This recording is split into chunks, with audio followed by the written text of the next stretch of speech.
Kimsingi mambo yanazidi kuwa ya moto zaidi na vitu vingi vinaendelea kuzungumzwa katika mataifa mbalimbali kuhusiana na vile ambavyo hali halisi ilivyo na muunganiko kati ya mataifa mengi duniani. Kumbukwe Donald Trump aliweza kumchukua rais wa Venezuela.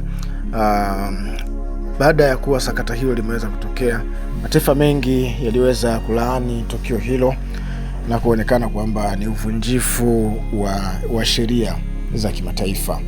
Sasa afisa wa Irani na mwanasiasa mwenye msimamo mikali Hassan amesema Irani inapaswa kumkamata rais wa Marekani Donald Trump kama jibu la msimamo wa Washington kuhusu maandamano yaliyotokea nchini Iran.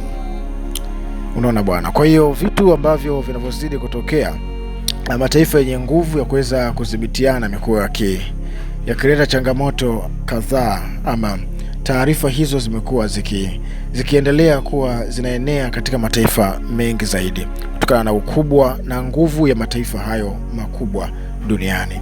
Basi unaweza ukaandika ukatoa maoni yako kuhusiana na kile ambacho kinachoendelea Iran, Marekani na baadhi ya mataifa mengine duniani. Toa maoni yako hapo chini, usisahau kusubscribe na kushare video hii. Bye.